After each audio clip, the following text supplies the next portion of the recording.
আজ থেকে 200 থেকে 250 বছর আগে সেটা একটা গ্রাম ছিল, রায়সিনা ভিলেজ।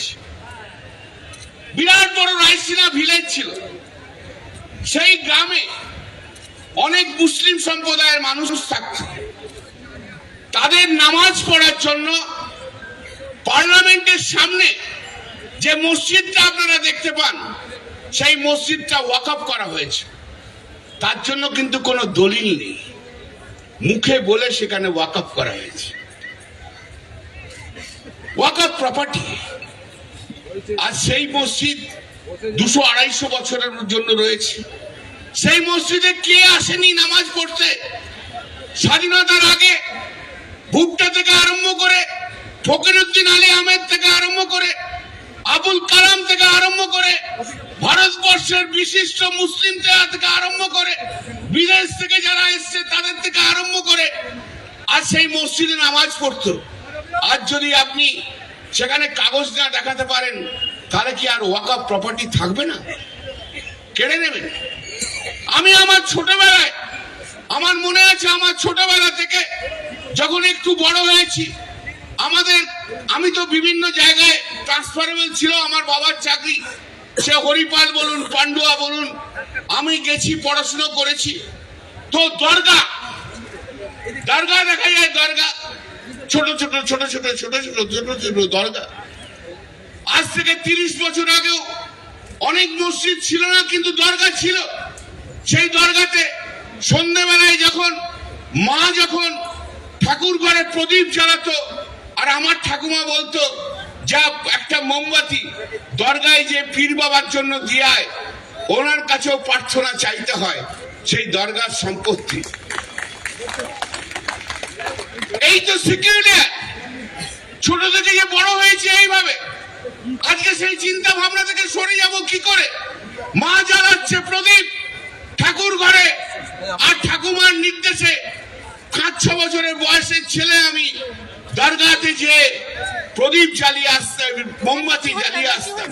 আমরা এতটাই বিশ্বাস যে দরগাতে যে পীর বাবার, ওখানে পীর বাবাকে দেখি আর না দেখি, দরগাতে যে মাথা ঠেকালে সমস্ত কিছু আমাদের ভালো হয়ে যাবে, এই বিশ্বাস নিয়েই তো আমরা বড় হয়েছি। আজ ভারতবর্ষের বুকে কত দরগা রয়েছে বলুন তো? সেই কটা দরগায় আজ কাগজ আছে বলতে পারেন? আজ আপনি এমন একটা আইন নিয়ে আসছেন, সেই দরগাকে তুলে দিয়ে বলবেন এটা ওয়াকফ প্রপার্টি নয়, এটা মসজিদ নয়, এটা অন্য প্রপার্টি, ওয়াকফ প্রপার্টি নয়। হতে পারে কখনো 100 বছর 100 বছর ধরে যে সমস্ত প্রপার্টি ওয়াকফ প্রপার্টি হিসেবে আজকে গণিত হয়ে এসছে, আমরা জানি যেখানে এখানে মসজিদ আছে, এখানে দরগা আছে, এখানে মুসলিম ইনস্টিটিউট আছে, এখানে মুসলিম হসপিটাল রয়েছে। আজ তাদের কাগজ থাকুক আর না থাকুক, আপনি বাই স্ট্রোক অফ পেন আজকের এই বিল অনুযায়ী তার অধিকারকে কেড়ে নেবেন। এটা কি কখনো হয় নাকি? এটা কখনো বাস্তব হয়? মেনে নিতে পারি আমি। বছরের পর বছর ধরে রয়েছে, তাই তো কখনো কখনো হস্তক্ষেপ করেননি। আজকে কেন হলো? কেন এমন হলো? কিসের আপনাদের এই অধিকার? কেন এই চিন্তা ভাবনা? বাবরি মসজিদ ধ্বংস করার পর রাম মন্দির তৈরি করেছেন বলেই আজকে সারা ভারতবর্ষ জুড়ে মুসলিম সম্প্রদায়ের মধ্যে আপনারা লড়াই লাগাতে চাইছেন।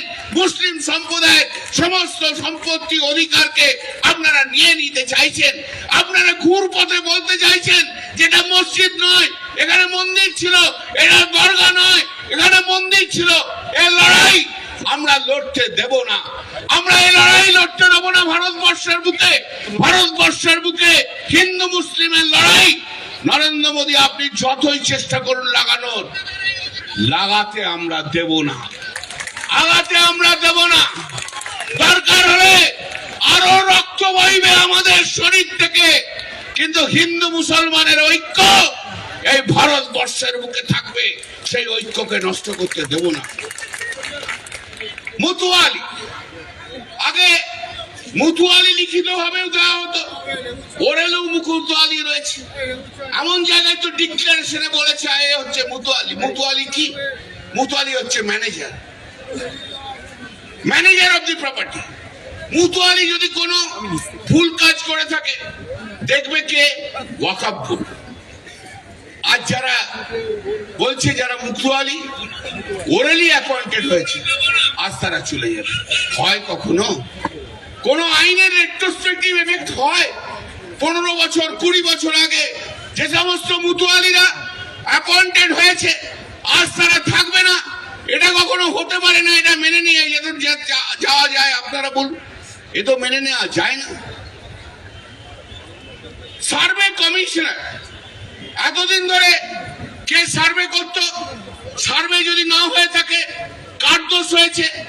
সার্ভে যদি না হয়ে থাকে কার দোষ? কেন্দ্রীয় সরকারের দোষ। সার্ভে কমিশনার, জেলায় জেলায় একটা সার্ভে কমিশনার রয়েছে, তার সার্ভে করাটাই কাজ। সেই সার্ভে কমিশনারটাকে সরিয়ে দিয়ে সেখানে কালেক্টরকে নিয়ে আসছে। কালেক্টর কি মাঠে যে সার্ভে করবে? চল বাবু চল, এই মাঠে যাই একটু সার্ভে করি, চল ওই মাঠে যাই একটু সার্ভে করি, করবে? কালেক্টর জীবনে কোনোদিন গ্রামের রাস্তায় যে যায় না, সে সার্ভে করবে করতে।